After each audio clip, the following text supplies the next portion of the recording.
Pag di mo moboto sa 2025, maningil siya. Maulawan ko kang speaker kay Mamieda Sir Ponyong nagibutangan pag sente sa tingog diri pag abot sa eleksyon mapildi gihapunta 180,000 plus ang populasyon sa Santo Tomas. 500 lang mo karon initial nga mga leaders ang atong gitagaan.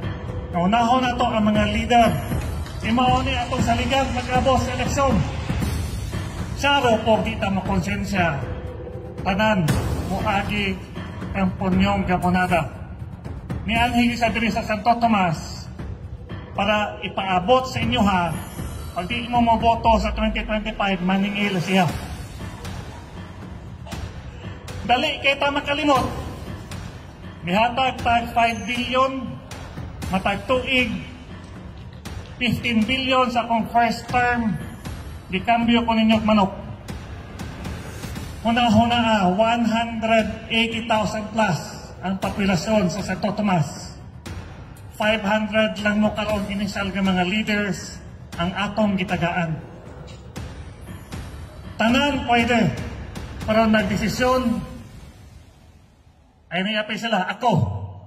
Naunahon na to ang mga leader nga hugot nga masuporta sa akong grupo. Imao ni atong saligang pag-abot sa eleksyon.